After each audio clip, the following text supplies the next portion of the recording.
habang kanina ay nakaupo ako, sabi ko, Lord, ang dami na nilang mensaheng tinanggap. Pinagpala na kayo sa mga testimony, sa mga awit, at sa interpretation of tongues. At pati sayaw natin at yung joy of the Holy Ghost, natanggap na natin. Kaya ang sabi ng Panginoon, sabihin mo lang sa kanila, nasa tuktok sila ng bundok. Nitong lugar na Kamanpagay. Kamanpagay. Kamanpagay. Kamanpagay. Anyway, sabi ng Panginoon, fountain is from the mountain, not from the valley.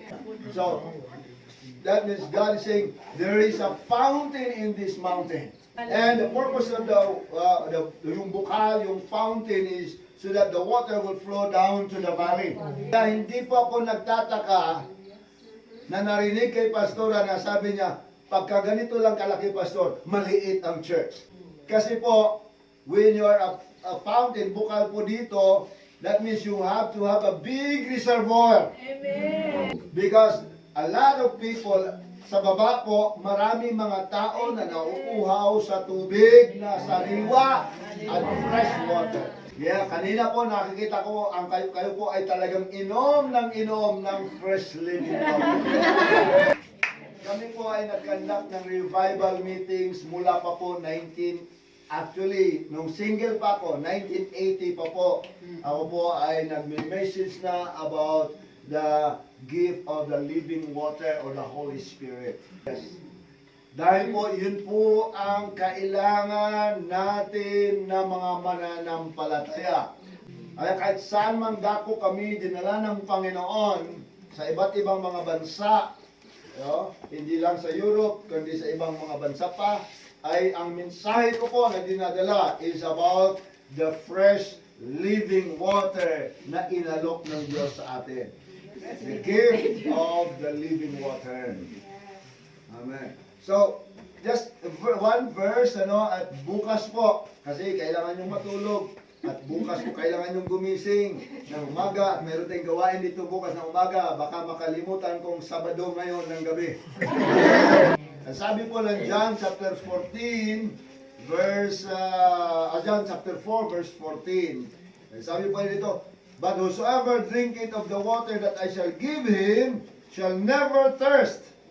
But the water that I shall give him shall be in him a well of water springing up into everlasting life. Kapag ang Holy Spirit po ay nasa atin, wala pong limit ang paggamit ng Diyos sa atin. Amen.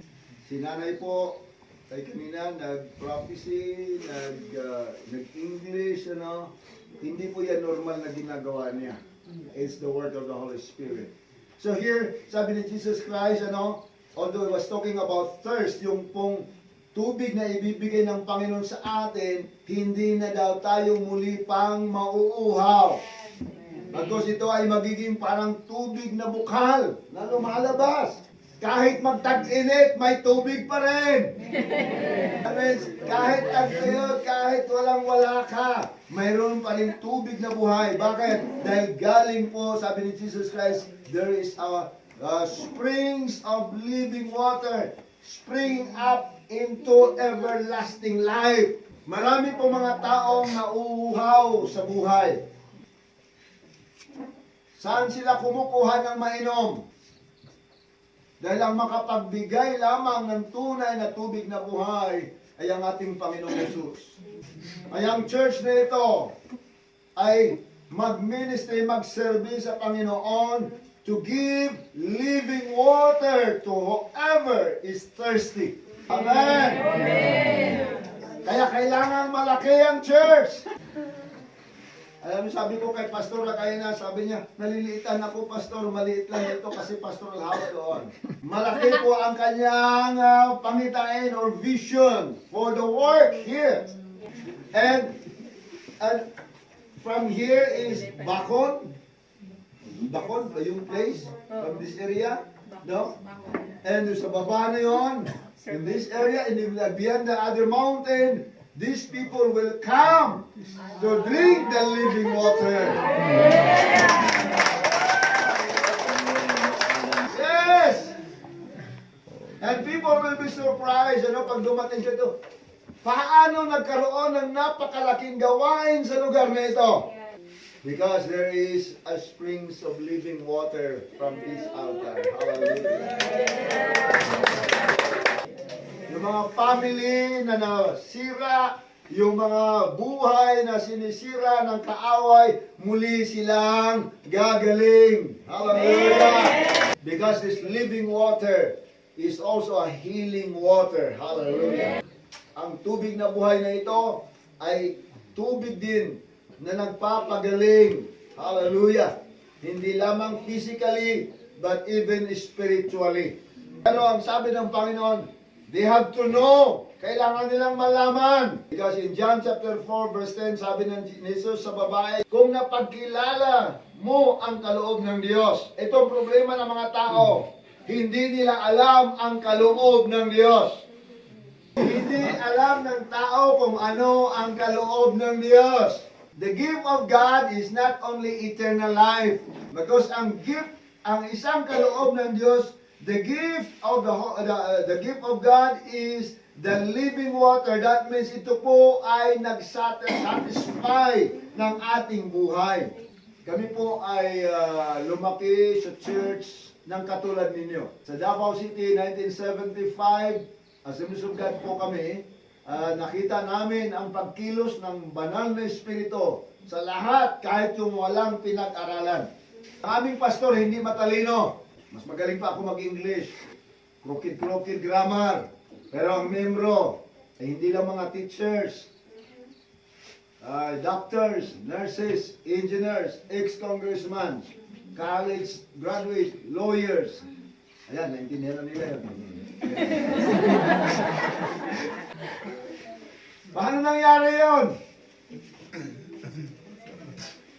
Dahil ang mga tao pagpupunta sa church nakainom ng tubig na buhay. Hindi sila pupunta na hirap umakyat dito. Dala-dala po nila yung kanilang lalagyan. Pagdating dito walang tubig. Uuwi sila pagod na pagod. Dahil minsan sa buhay natin, talagang maranasan natin yung parang kulang, kawalan, emptiness, no, sa buhay. Kahit na natanggap na natin si Jesus na ating Panginoon at tagapagligtas, may buhay na tayo na walang hanggan.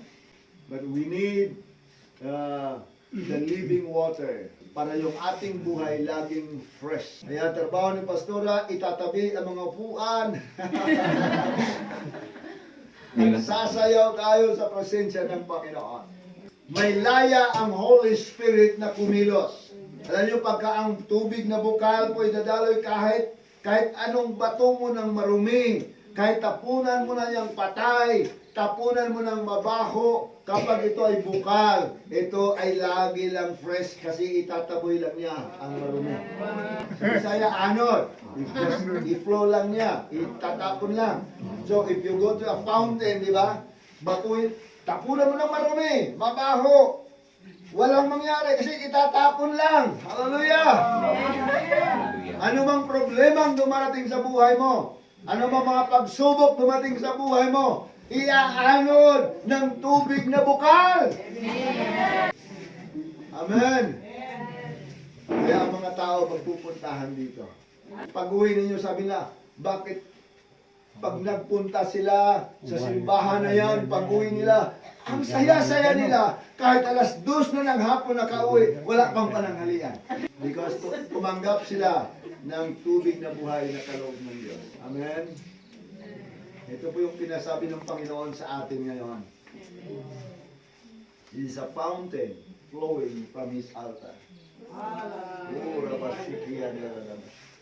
A beautiful temple of God, hallelujah, in this place. At marami sa inyo tatawagin ng Panginoon, maging magagawa ng Panginoon. Hallelujah. Last verse, basahin ko.